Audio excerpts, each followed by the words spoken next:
And Alice is here with the world of business, and Apple's gone Christmas shopping. That's right, George. They're getting into the spirit with their second big purchase in recent weeks, spending, we think, around $200 million on social media company Topsy. They haven't said exactly why, but we can guess.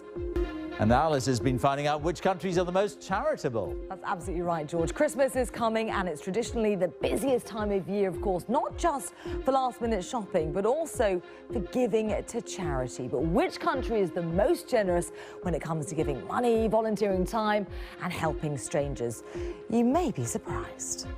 Let's start now with the business news. And you were talking earlier about Apple. I mean, they've gone on this shopping spree, as you called it. That's right. They're getting into the festive spirit, I think, George. It's their second big purchase in recent weeks, really. Tech giant Apple has bought a company called Topsy. It analyzes data from social media sites like Twitter.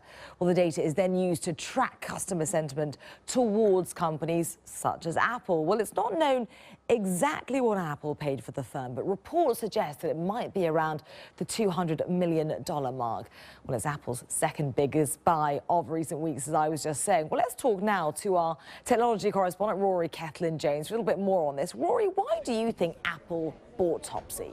Well, there's an extraordinary amount of irony around this deal. This is a company, Topsy, which mines Twitter. It's got access, and it's based in San Francisco, like Twitter. It's got access, which very few companies have, to the raw data that Twitter pumps out, has pumped out since 2006. And it mines that data for all sorts of patterns and trends, basically for business customers. Now, here is the irony. Apple is the least social media aware company on earth. It's so private. It certainly doesn't have any public Twitter accounts. It doesn't do Facebook. Employees, you know that they'd be given a swift exit from the company if they started tweeting about its business. But it obviously sees value in this, potentially for some of its new moves into advertising. It needs to know how people are reacting on social media to its advertising customers, and it obviously sees value in this business.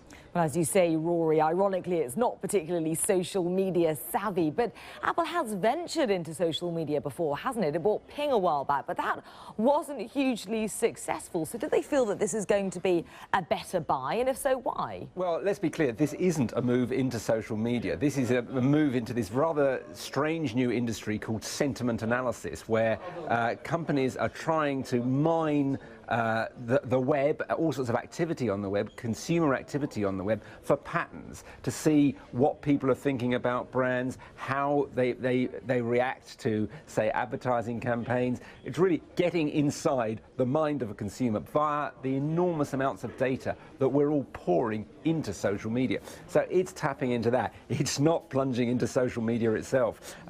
Apple is an incredibly individualistic company, I suppose you might put it.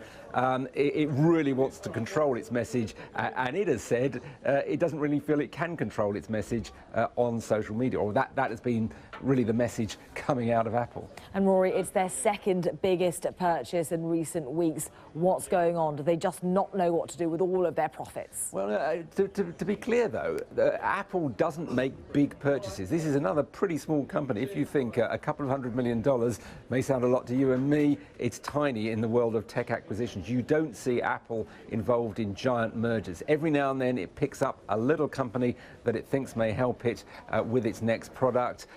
It recently bought an Israeli company to do with the technology behind motion capture, the same kind of technology used in Microsoft's Kinect system, and that might help it in various products it's going to launch, but it doesn't splash its money big time.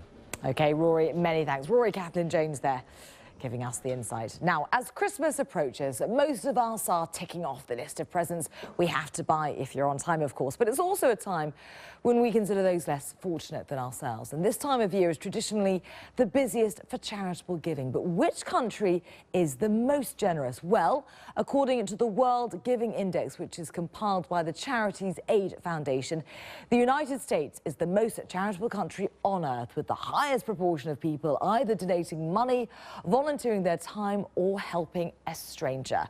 Canada is ranked as second and Myanmar as third. Well, earlier I asked the man who compiled the list and the research what he made of the survey. Volunteering and helping a stranger varies greatly across different countries and gives you a different picture, not just about wealth. But interestingly, a country like India, there are more people in India who have given money in the last year than any other country in the world, even though the amount given might be relatively small. The percentage of the population is very high. In China, more people helped a stranger than in any other country in the world. Again, the population is very high, and they reach out to each other and they help. It gives you a picture. The emerging economies make a very strong showing on this list, don't they? And any other surprises? Myanmar, that came as a bit of a surprise to me. Well, yes.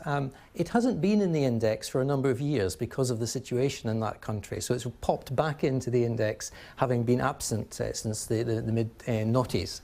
And it's come in at #1 in terms of giving money. So the percentage of people, 82% of people in Myanmar give money to charity. Now, this will be driven by faith. It's without doubt, it's the strong faith community where people do support the Buddhist monks and nuns. Everyone supports, not quite, but almost everyone supports. And it's a tradition, and you see it in other countries affected in the same way. It's very interesting.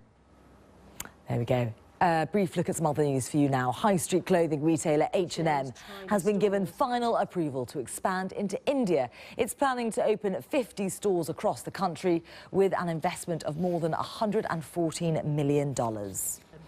The number of people registering as unemployed in Spain fell by 2,500 in November. That's according to official figures. Well, that's unusual, as November usually brings rising unemployment due to the end of the tourism season. Spain's jobless rate is currently around 26%. OK, that's all from me and the team for this hour. Back to you now, George. All right, Alice, thanks very much. Thank you.